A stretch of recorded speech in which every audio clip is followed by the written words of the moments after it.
everybody, and welcome to Fraudible, the official podcast of the International Society of Economic and Criminology.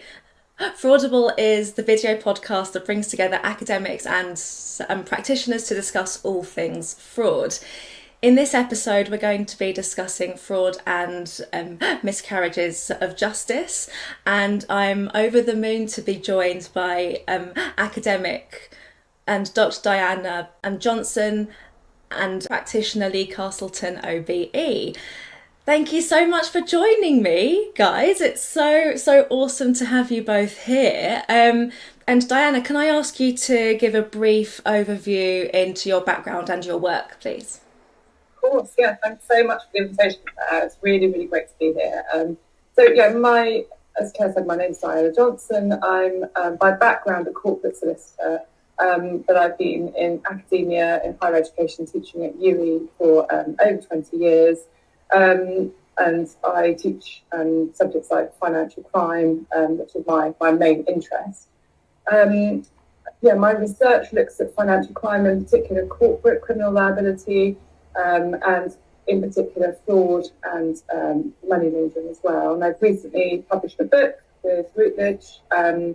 So that came out in February this year, and that looks in detail about corporate criminal liability, touches on fraud, and it compares the EU, UK and US, how we deal with corporate criminal liability. So this is all a very relevant discussion for today. So I'm looking forward to it. Thank you. Excellent, thank you very much. And Lee, the same to you, please. Yeah, my name's Lee Castleton. I'm a former sub-postmaster and a victim of the post office scandal.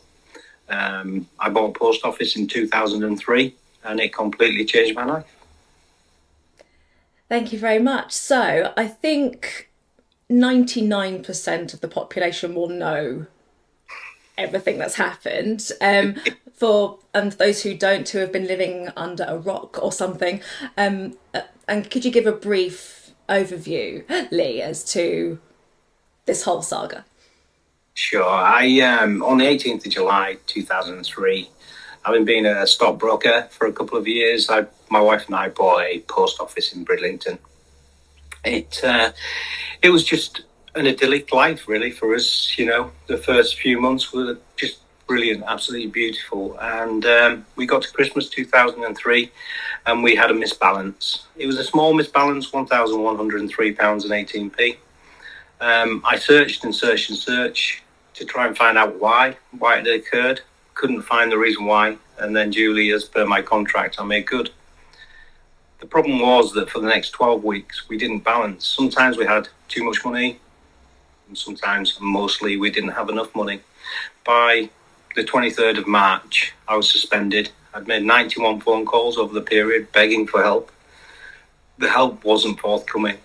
I couldn't understand how I got into this situation where I felt completely alienated. And the post office kept telling me that I was the only one. Post office pursued me through the civil courts for what they alleged was a £25,000 debt on my behalf, through my contractual obligation. And eventually, in 2006-07, I was heard in the High Court, where I'd run out of money and I defended myself. I had a reverse of the burden of proof, which was something that I didn't really understand at the time, and I lost. It led to £321,000 worth of costs and a bankruptcy on my behalf, which completely changed our lives. So prior to buying a post office, we had a 3-bedroom detached bungalow that we completely owned with no mortgage. I was in my middle 30s. We were doing really well at life.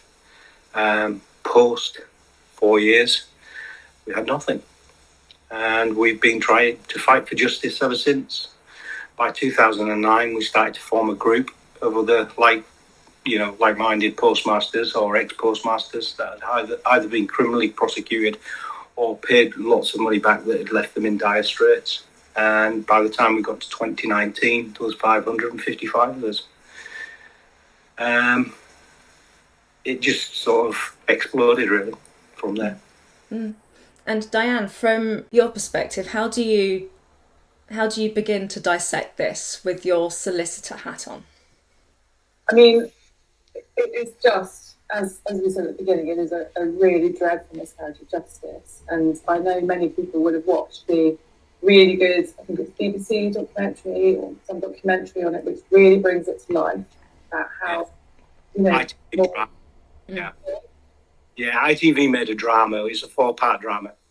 It was based on just a few of our stories. Obviously there's 555 in the main group, but it just picked out about 8 stories. Equally devastating to all the families, but it really brought us into this human perspective. It suddenly changed from a computer and an accounts problem that people would just sort of roll their eyes at, and it just instantly became the person at the end of the road or in your. I watched that, and it was so hard hitting. I mean, I obviously lived through the whole saga unfolding in the news, but then just watching that again, more recently was you just became aware of how incredibly impactful this whole situation has been on all these individual people. I mean, from a legal perspective, yes, it very much looks like there was very bad, fraud, misdealings at the top of the management of the post office. The fact that you mentioned just then, Lee, that you were told you are the only one this is happening to. Well, right there, that's not right. That's illegal. They knew that that's the case, and they lied to you. How much they knew about the misworkings of the Horizon system would be a question for any prosecutor to look at. Unfortunately, the laws at the time didn't allow that sort of prosecution against the corporate, but we have now got some laws coming into force which would, make the post office, very likely have made the post office criminally liable for its actions. But unfortunately, they're not even yet in force. They're coming into force on the 1st of September this year. So I think, what I would sort of think about doing is unpacking these 2 new laws, because there's 2 different elements of laws that could be used against the company who's committed some type of fraud, and then just try and apply them really to this situation. But shall I just outline the failure to prevent fraud offence? Okay, yeah, so go for it. This is the one that's coming into force on the 1st of September. So too late, probably. Well, certainly too late for any past, fraudulent activity of the post office. But it's an offence that can make large organisations criminally liable if they commit a certain type of economic crime, which definitely includes fraud. The offence only applies to large organisations, and these are, I've checked, and the post office is 100% relevant to this. So you've got to have 2 of 3 tests to be a large organisation and be relevant to this offence. Must have over 250 staff. Well, a quick search on Google tells me the post office directly employs 3,719 staff. It must be well over 250. Turnover in excess of 36 million. Well, again, a quick search on Google says that the Post Office Limited has a turnover of just under 1 billion. So that's 2 of the 3 criteria, but it also aces the 3rd criteria as well. Again, just on a quick Google search. An annual balance sheet in excess of 18 million. Well, it's got total revenue in the 23-24 financial year of 912 million, or a net income of 22 million. So again, it's definitely within the scope of this offence. And the offence says that if an organisation fails to prevent fraud carried out by an associate, so any employee, and actually much broader than just employees of the post office, then it could be criminally liable. Okay? So we can see already that the Horizon situation, that the way the post office acted there's a really good startings of a good case there. There is actually a defence to this offence, and it's that the organisation took reasonable measures to prevent fraud. And they are things like communication from the top, saying we're very anti-fraud, having good anti-fraud policies, making sure all its managers and everyone are trained not to commit fraud. That would be a slight possibility for the post office to try and say. They would have to really show that they had taken all possible measures to prevent this fraud taking place. But from my knowledge, which is directly based on the documentaries and what I heard in the news, it doesn't sound like they really would have a very good chance of fighting that. So they had particular, well, even prosecutorial problems, but certainly management and structural problems. We heard during the inquiry that it was actively pushed that the investigators would receive a bonus from any criminal monies that were retained, brought back into the company.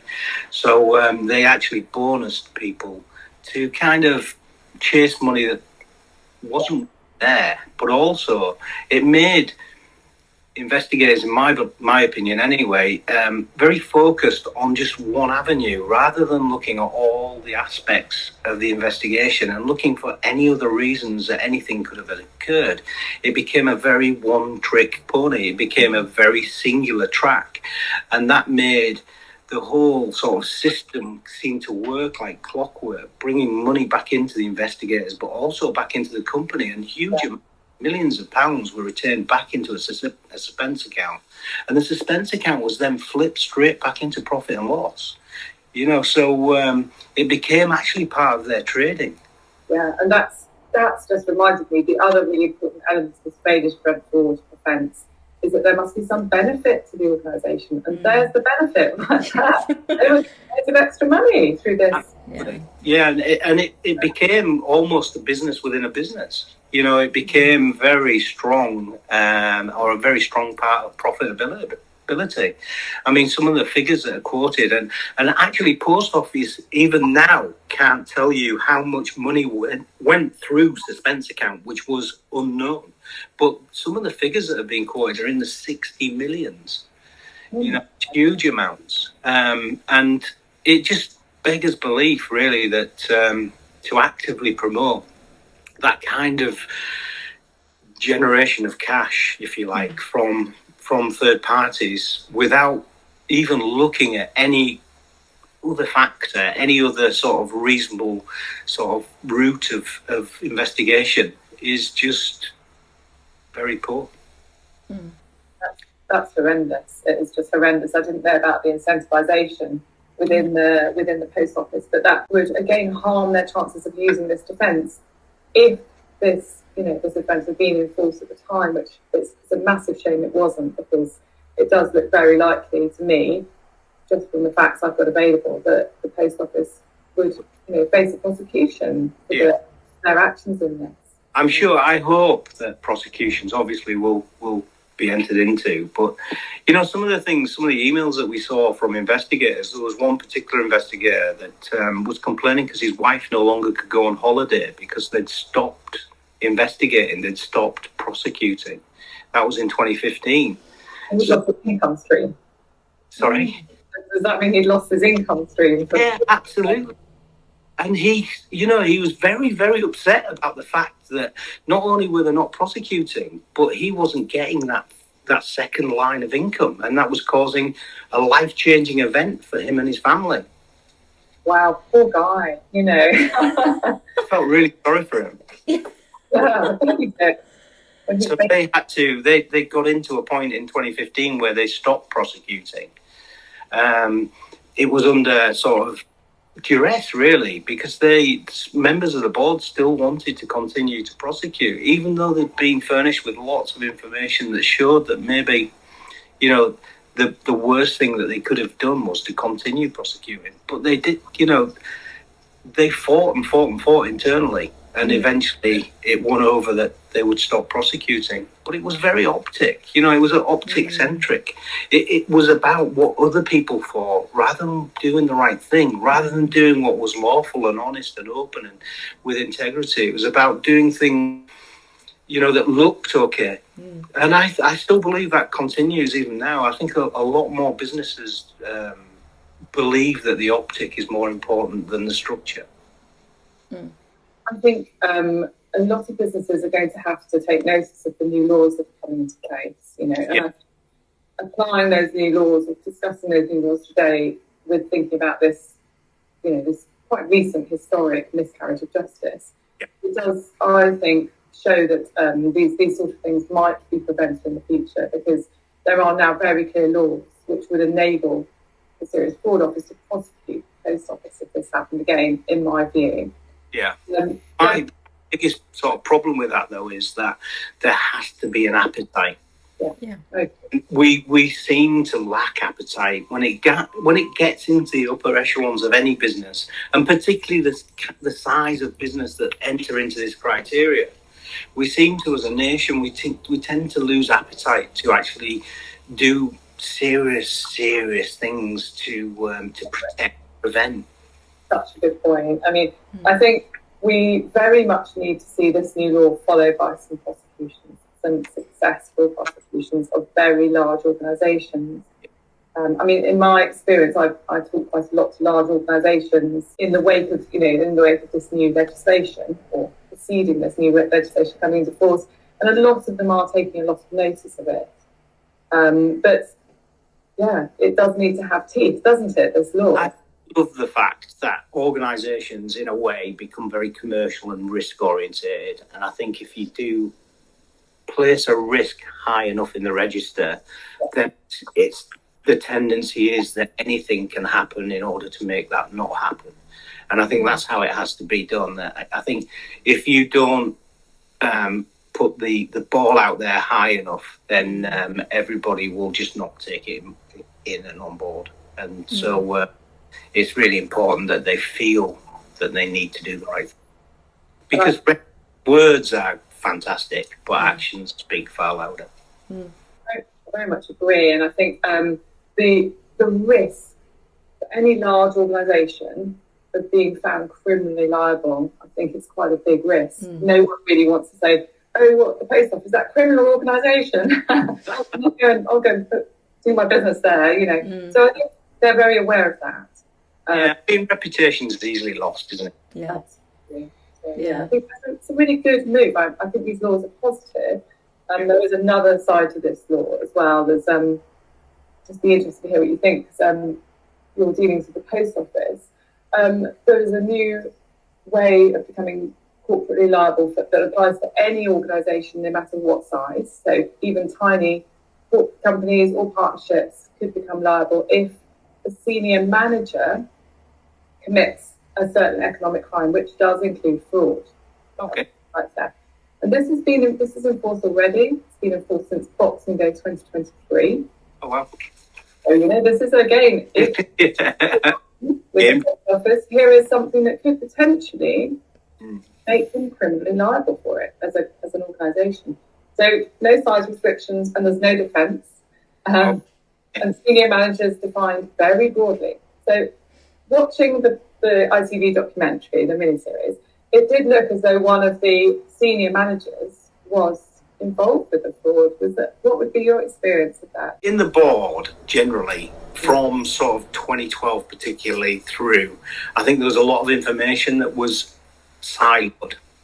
And I think a lot of businesses tend to use siloing as a protection.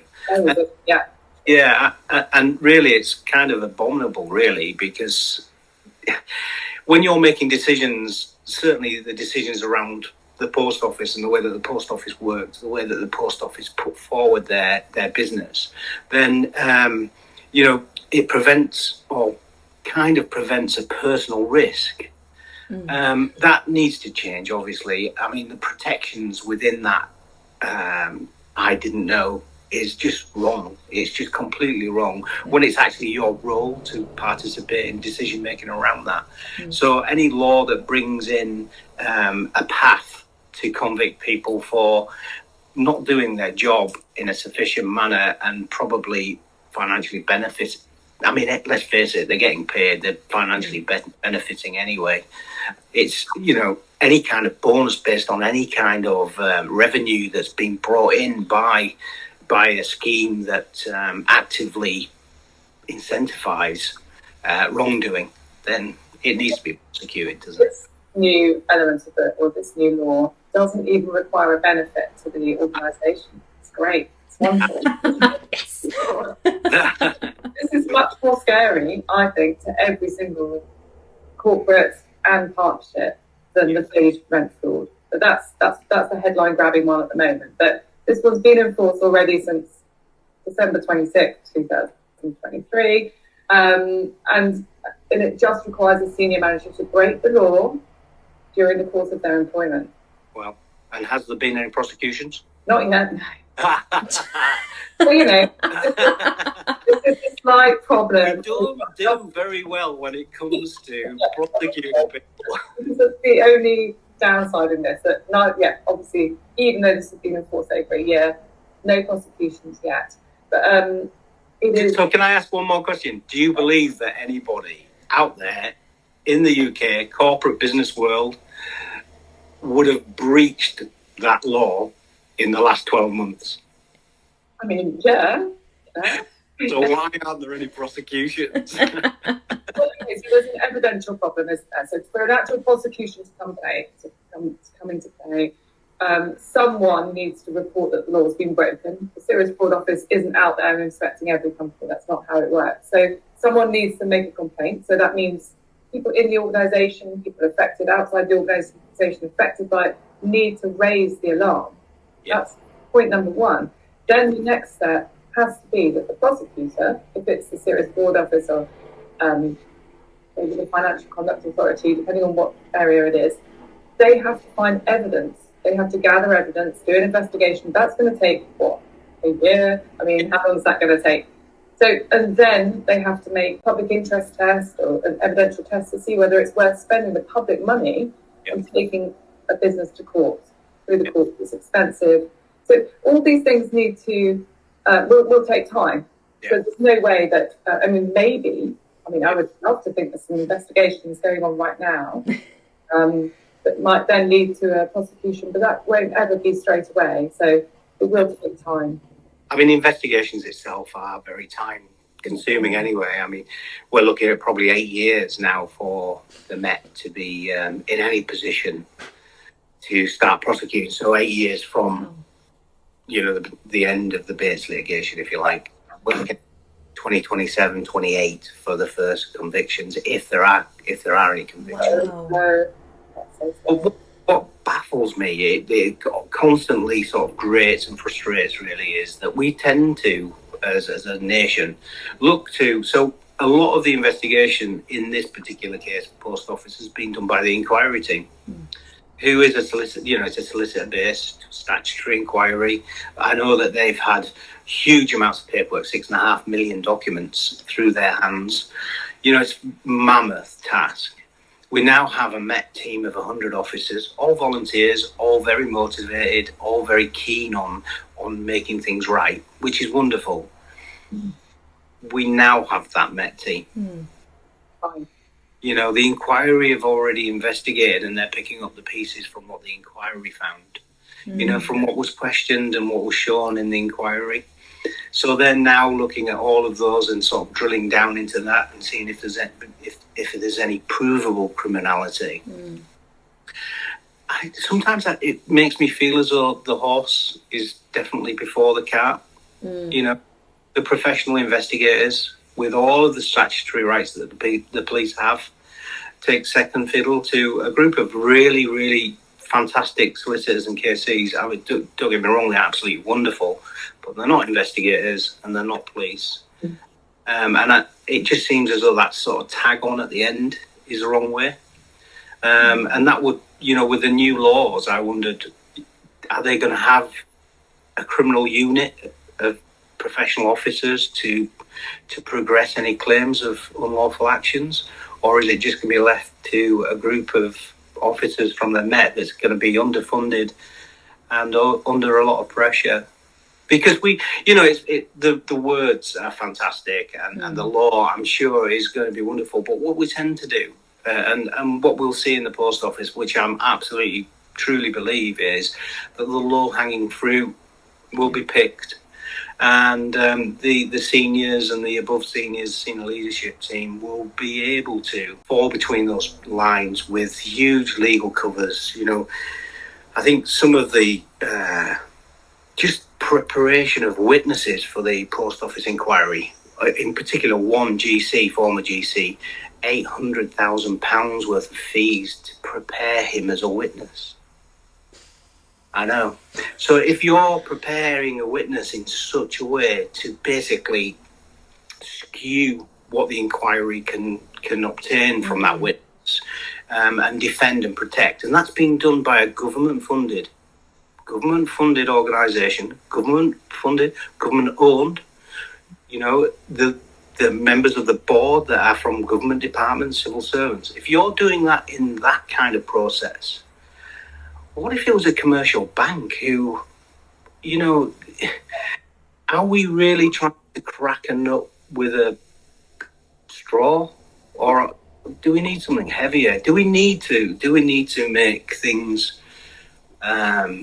We tend to find that people in senior roles have a different ethos to how we do things, and people in the under sort of roles are kept in line by lots and lots of you must see, you must do training. We do training really, really well for, certainly my level. I'm an electrical engineer. My company sends me training every day. You know, I get emails of little courses, little things. You know, I do, you know, all kinds of different courses. But the seniors, I watch the seniors work around things, fall in the cracks of things, lead things in different directions. If we're not doing that end right, that is great. Yeah, I mean, you've made some really great points. And I think the low-hanging fruit point that you make, that, yeah, very often in the UK, we do, for some reason, well, there's quite good reasons, I suppose, just go for a quick and easy prosecution of an employee who did the criminal activity, and then it's often made very difficult to prosecute the director at the top or the more senior manager who did actually know about that criminal activity and therefore was complicit. So it is often... If you just take that one point, because I think that one point is wonderful, it's exactly right. And if we take that in a more focused view and we look at, say, an investigator from Post Office who does a terrible investigation, there's nothing to show that there's been any criminality. The postmaster is sent to prison. You know, all of these details are then put in the round in a document that's then sent through to their management. You know, and all of that is all just boxed and put away. But then, after a period of time, 2013, you employ as a senior leader, so talking CEO actually, as high as, or across the board there anyway, decide that, okay, we've got a lot of prosecutions, we're getting a lot of heat from MPs, we need to look at these prosecutions, let's have somebody to do a review of the prosecutions that we've done. When you get that information back and you don't act, and then you spend £300 million worth of taxpayers' money in order to not act. So you have the £100 million worth of fighting the Bates litigation from 2016 to 2019. You have all that outcome. Then you have all of the legal fighting and wrangling post-litigation and that outcome. And you're still in that role and you're still steering this company. But you knew, because you did a sift of all of those details back in 2013, you knew of all the failures of your investigation team. Why isn't it senior leadership that are held? Well, come on, Diana, answer the question. Yeah, no, I mean, 100%. There's some serious flaws there, and I think it's very difficult to say, yeah, why isn't there some accountability there for that person who knew about those flaws, who didn't do anything about them? And I can't answer that question. No, of course. Of course there should be.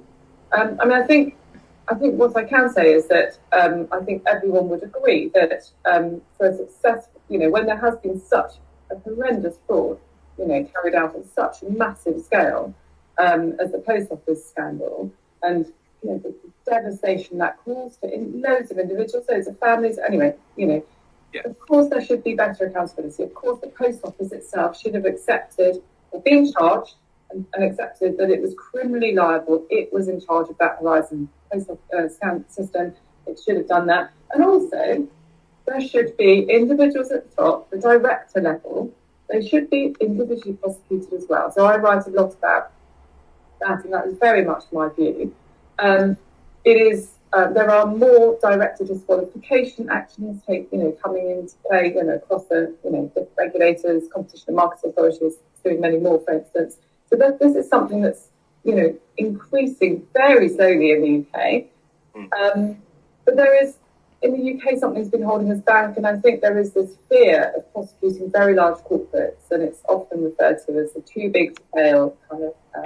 I think that's a fantastic point, actually. It's really interesting to think that is a mental way that we deal with things. You know, as a group of people, we do tend to do.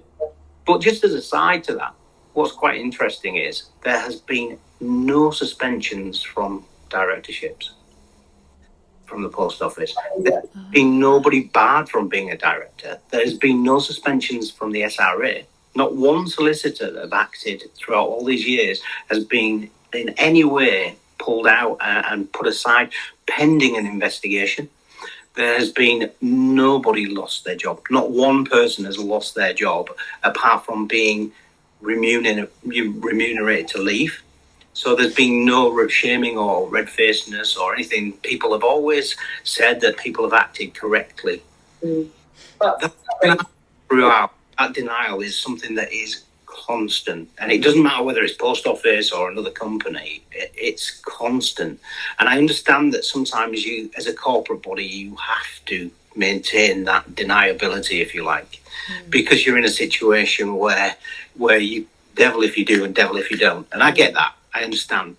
But we have to, you know, as a nation, we can have a million laws, you know, and at the end of the day, unless we've got the appetite to process those laws in a way, you know, we could have spent £300 million not defending the indefensible, but actually prosecuting the people that did this. And the way that they did that. And that would have probably been the best deterrent for anybody else in the country. But we don't do it. That is, no one's going to disagree with that, any of that. No. That's just extremely well put. You know, and unfortunately, all I can say is that we are moving incrementally. We're going in the right direction, aren't we? Arguably far too little, far too late. But, you know, I mean, there are things going on at governmental level, which is very reassuring. You know, the Home Office is focusing on fraud. They're creating a new fraud strategy. We have now, for the first time, a member of the House of Lords who is Minister for Fraud, really, which is great. Or again, you know, fraud has been recognised as the largest scale crime in the whole of the UK now. So over, I think the latest figures I heard, Claire was with me at the Portsmouth conference, and the Home Office head of fraud said that it's 43% of all crime. That's crime against individuals, not against companies, from what I've been told. So it's been termed as an epidemic as well, fraud. I agree. I think that people think of fraud as being somebody it's like a dark crime, if you like. You know, somebody that comes along and takes, I don't know, a little old lady's bank book and takes a load of money or whatever. But this is not about those little crimes. This is huge amounts of money, and this is massive amounts of people that collude and become so complicit that they can't walk away. And this is happening more and more and more. You know, the amount of times that you see and read things where people involved in these kind of things just disappear. Well, I do find it very encouraging. And we're not letting you speak, Claire. Sorry. It's all right. I'm having a lovely time listening to you both. Honestly, I'm having the time of my life. I find it very encouraging that the new failure to prevent fraud, corporate criminal liability offences has come in, because it shifts it shifts the bonus onto companies that prove that they're not the ones doing the fraud. You know? It's great. And I think the other side of that is that if you're not proactive in that, actively not allowing fraud, if then fraud is a byproduct, you're going to have to produce a system or whatever it might be to safeguard your company. And I think that's really, really good. And I think just opening the conversation is a fantastic thing as well, because it's one of those things that people, you know, it's like a nudge, wink, wink, don't talk about. And it's not fair, is it? No. I think it's great. And the government, you know, has done that. So I think it's just a really good step in the right direction. Of course, you were alluding to earlier, there is loads more to be done. There is a recognition that only, I think, something like 1% of the police force is dedicated to fraud, or something crazy like that, you know. But there is a recognition that it needs to be increased. course, we need trained, police who are able to do forensic accounting. We need police who are able to really understand how frauds are committed, how to prevent them, how to, catch the perpetrators. We need to upskill hugely in our police departments, and also we need there needs to be enough resources in our prosecutorial agencies as well. They need to be encouraged, forced to prosecute, when large organisations in particular carry out this scale of fraud, because the large organisations have the biggest impact, as we've seen with the post office scandal. And also all other companies will look and say, oh, the post office was prosecuted, we might be prosecuted too, we better not. That sort of action. Do you think the role in this for auditors? Your company auditors, the very upper echelons of business, huge, big, blue chip auditors that come in annually, check everything is as everything is said.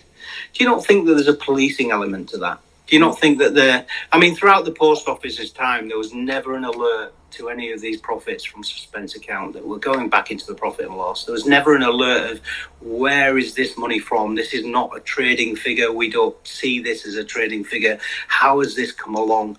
Do you not think that in these corporate businesses that the auditors should play a bigger role in maintaining a standard? Absolutely. The auditors are subject to their own professional rules. There are rules for them to act, always within the law. There was a massive corporate prosecution of Arthur Anderson, which used to be one of the big five, accountancy firms, for their audit of Enron, and that resulted in Arthur Anderson totally disappearing. And this is where the expression "really too big to fail" has been coined, because they just dropped out of the whole picture. It was the big five accountancy firms. Now it's the big four, and the seismic effect of them stopping business was just a real lesson for everyone. So this was a lesson learned in the States, but watched worldwide, because all those employees lost their jobs overnight, all their suppliers who lost their jobs overnight, all the people who cleaned the business offices, the people who supplied the workers with sandwiches. It was a massive, massive shock to the economic system of the world, really. So yes, the auditors, back to what you were saying, the auditors will definitely be held to account by this, especially if they are within the large organisation definition. They will be held. So EY have been reported. They're the auditors that were for Post Office. They've been reported for whatever failings may have occurred at it. Obviously we'll have to wait to find that sort of detail out. But it just interests, it's always been of an interest to me, because as regulated people, I'm an electrician, I'm regulated. I would call out any problems in my co-workers, if you like, to the co-worker, to explain that that's not safe or whatever it might be. But we have a huge lack of whistleblowing. We have a huge lack of interior, if somebody in your law firm was occurring in sharp practice, whatever that might be, that's got to have a regulatory effect to the rest of the business, but also it's got a reputational effect to the business as well. And you can see that now with the firms that were involved in the post office and other things, where your litigation department, as in the post office, might only be 4, 5, 6% of your company's sort of stakeholding. You might be huge in other things, whatever it might be. It could be commercial law or contractual law or whatever it might be. But that litigation department may completely trash your reputation going forward because of their antics within whatever the particular problem might be. But what always amazes me is that in this sort of role that we have or we've had, not once did anybody from any of those companies come forward and say, there's something wrong here, we're doing this and we're doing that, and why are we? In fact, in one particular company, one of the senior partners actively encouraged this aggressive behaviour and this dilution of the truth, if you like. Wow. What an interesting angle as well. I'm very interested in whistleblowing and the role that whistleblowing can play in corporate crime, basically, and uncovering it and prosecuting it. So I think there's two elements for whistleblowing that I'm particularly interested in. Firstly, I think every large organisation, every organisation really should encourage internal whistleblowers so that the top management can actually sort out any problems. You know, obviously, unless they're, you know, complicit, when it wouldn't really work. But internal whistleblowing, every organisation should have that for their own protection, really. But external whistleblowing, we need to improve our systems, and that is actually something that's going on at the moment. The Serious Fraud Office, Nick Brave, the head of the Serious Fraud Office, is just is focusing on whistleblowing now. They've increased the personal whistleblower reward that is available to whistleblowers with exchange of information that might lead to a prosecution. And this is something that's been going on in the competition law arena for a long time. Personal individual whistleblowers can receive up to £250,000 for good information. And I do think that should be built on. I mean, in America, they have a much better system, arguably better, where they reward a whistleblower that gives information that leads to a successful prosecution. They can get up to 30% of the amount recovered in the prosecution, which can be millions of pounds. So, you know, there's and if we want to prosecute more companies, we need to look at how are we going to get the information, where are we going to get the evidence to prosecute these companies successfully. Let's incentivise whistleblowers to come forward and help our investigation. So I think very, very good point for raising that, Lee, because it is an integral part, in my view, of corporate prosecution. And that's also, if you take that outside of that corporate realm and put it into, say, post office being government owned, we've had situations where certainly Hillsborough law would be something that would benefit. You know, where people in the civil service can fund actions or fund with unlimited money, you know, taxpayers, unlimited money, whether it be NHS, whether it be whatever it might be. We need a protection as a taxpayer, as a person within this country that we all dearly love, from people that misuse that power, from people that can just walk away from some terrible situations that they've put other people in. I think it's really important that we are able to turn the taps off sometimes against whistleblowers, against people that are just trying to do the right thing. There doesn't seem to be a protection inside the civil service at the moment to protect the individual against the wrath of maybe the NHS or whatever. I mean, there are laws to protect whistleblowers. There are laws at the EU level. We've had them, they've been around for a long time, so they're in our law from when we were members of the EU. I think there is always a strong argument for improving those laws because, of course, the whistleblower is very, very likely to lose their job if they're whistleblowing outside their organisation. But how do we protect their salary? How do we protect their future earnings and things like that, and protect them from vexatious litigation, which I think is what you were referring to. So yeah, I think there are laws there. They could be strengthened, but we do need to focus on that. We need to focus our energy if we want to do corporate prosecutions, which in turn would defer, we hope, future crime. Yeah, is very much an area that is part of the whole picture. Really. Yeah, no, I agree completely.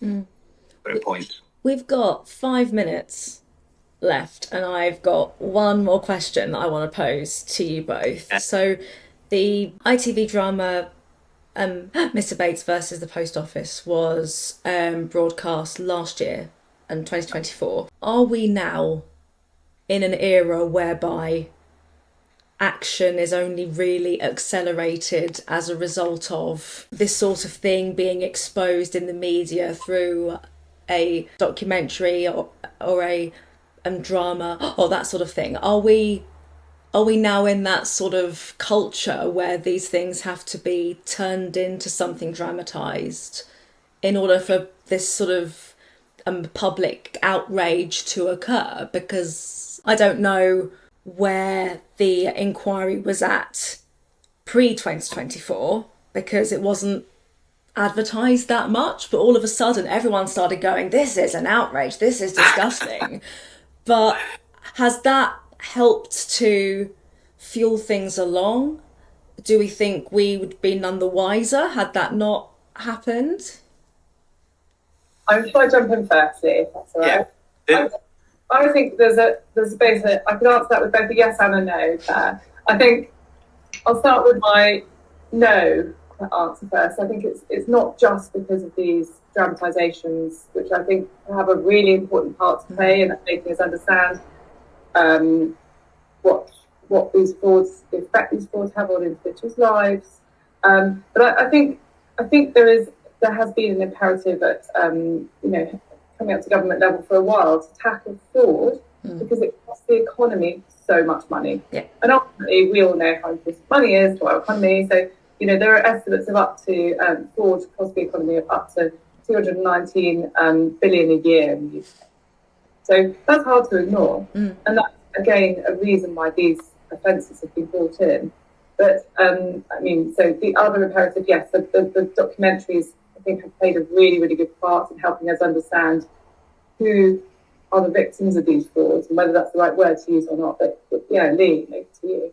Yeah, for me, we were in an accountancy computer issue that the media didn't really want to deal with in general. It became boring, really, for the average population. But instantly, from January 1st, 2024, we became human beings, people from the corner shop or whatever it might be, and people could see that and relate to that and got angry about that. And I think in this country at the moment, unless you've got a lot of angry people, nothing changes. I think the more anger that you can propose in a group of people, the more that you can light the fire, then the more things that change and the more things seem to change.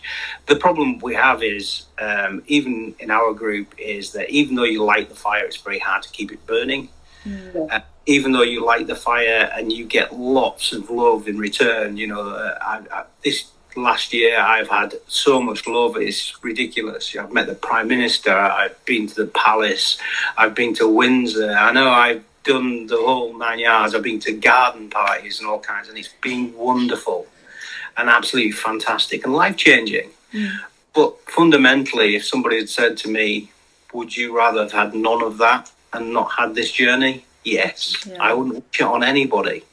But also, I wouldn't wish this part too, because this is the part where people say lots of lovely things. The Prime Minister and the Minister and the DBT have had lots of opportunities to make our lives so much better. But right now, today, in Scarborough, I'm still uncompensated. I've still not seen anybody held accountable. And really, not a lot's changed. And I think that's really sad. I think it's really, really sad. It is. It is. And I'm hesitant to end on such a negative note, but I'm afraid that is all we have time for. Well, life's really good. Thank you very much. There we go. Thank you, Lee. Thank you, Lee. And I do have an OBE. You see? That's amazing. And I've even got a mini OBE too. What? Yes, a mini one. How do you get a mini one? A big one and a mini one. How clever is that? That is awesome. A friend bought me it. It's wonderful. I love it. Awesome.